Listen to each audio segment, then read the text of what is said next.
గత వైసీపీ పాలనలో ఆంధ్రప్రదేశ్ 20 నుంచి 30 సంవత్సరాలు వెనక్కి వెళ్లిందని, కూనరిల్లిపోయిన ఆర్థిక వ్యవస్థతో వెంటిలేటర్పై ఉన్న రాష్ట్రానికి కేంద్ర బడ్జెట్ ద్వారా ప్రధానమంత్రి నరేంద్ర మోడీ ఆక్సిజన్ అందించారని ముఖ్యమంత్రి చంద్రబాబు అన్నారు. జరిగిన నష్టం పూరించడానికి ఇంకా శ్రమించాల్సి ఉందని, ఏపీ విషయంలో నిత్యం కేంద్రంతో టచ్లోనే ఉన్నామని చెప్పారు. 7 నెలల నుంచి పెండింగ్ లో ఉన్న సమస్యలు పరిష్కారం అవుతున్నాయని, నిధులు మంజూరయ్యాయి అని చెప్పారు. రాజధాని Amaravati, Polavaram, Visakha steel factory, railway zone, పారిశ్రామిక పార్కులకు నిధులు లభిస్తున్నాయి అన్నారు. బడ్జెట్ ప్రసంగంలో ఏపీ పేరు ప్రస్తావించకపోయినప్పటికీ కేటాయింపుల పరంగా రాష్ట్రానికి మేలు జరిగిందని ఆయన చెప్పారు. బడ్జెట్ గురించి కొందరు సంకుచితంగా మాట్లాడుతున్నారని చంద్రబాబు విమర్శించారు. ఏపీకి ఏం వచ్చాయని అడుగుతున్నారు, మాకు అన్నీ లభించాయని వారికి చెప్పా. మనకు శక్తి ఉండి మన పరిపాలన బాగుంటే నెంబర్ 1 గా మనం నిలిచేలా కేంద్రం చేయూత ఉందని వివరించారు. ఇండియా కూటమి, ఎన్డీఏ రాజకీయాల గురించి తాను మాట్లాడదలుచుకోలేదని అన్నారు. తనకు అభివృద్ధి, దేశ భవిష్యత్తు ముఖ్యమన్నారు. సరైన అభివృద్ధి, సరైన రాజకీయమని ఆయన వ్యాఖ్యానించారు. ఢిల్లీలో ఆప్ తాయిలాల గురించి పరోక్షంగా ప్రస్తావిస్తూ దేశంలో సంపద పెంచకుండా పంచడం సరైంది కాదని, దీనిపై చర్చ జరగాలి అన్నారు.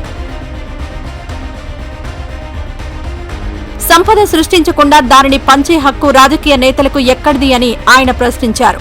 ఢిల్లీది వైఫల్య నమూనా అని ఆయన వ్యాఖ్యానించారు. జీఎస్టీని సరళతరం చేయాలని, అందరూ సులభంగా చెల్లించేలా ఉండాలని ఆయన సూచించారు. సంపదను కొందరు సృష్టిస్తే కొందరు వచ్చి నాశనం చేస్తారంటూ వైసీపీ గురించి పరోక్షంగా విమర్శించారు.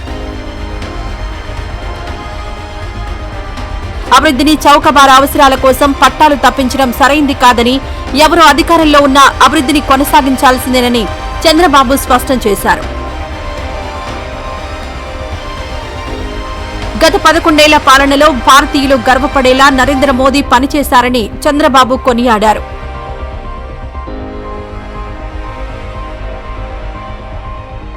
మోదీ నాయకత్వంలో బ్రాండ్ ఇండియా బలంగా ఉందని, భారతీయులందరికీ ఇది అత్యంత స్ఫూర్తిదాయకమైన సమయమని, ప్రపంచమంతా భారతదేశం వైపే చూస్తోంది. ఇటీవల దావోస్ లో పర్యటించినప్పుడు ప్రపంచ దేశాలన్నీ భారతదేశం పట్ల ఆసక్తి ప్రదర్శించడాన్ని గమనించా. 1995లో నేను ప్రారంభించిన ఐటీ విప్లవం ఇప్పుడు ఏఐ విప్లవం దాకా పయనించింది. భారతదేశం రెండింటిలోనూ కీలక పాత్ర పోషిస్తుంది. ఇది ప్రపంచమంతటికీ తెలుసు. ఆ రోజు నేను ఐటీ విప్లవంలో పాత్ర పోషించా. దాని శక్తి ఇప్పుడు అంతటా కనపడుతోంది.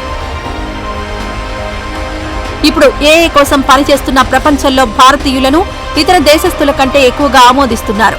ఏఐ తర్వాత గ్రీన్ ఎనర్జీపై ప్రపంచ దృష్టి కేంద్రీకృతమైందని, వీటిలో భారత్ బలంగా ఉందని చంద్రబాబు అన్నారు.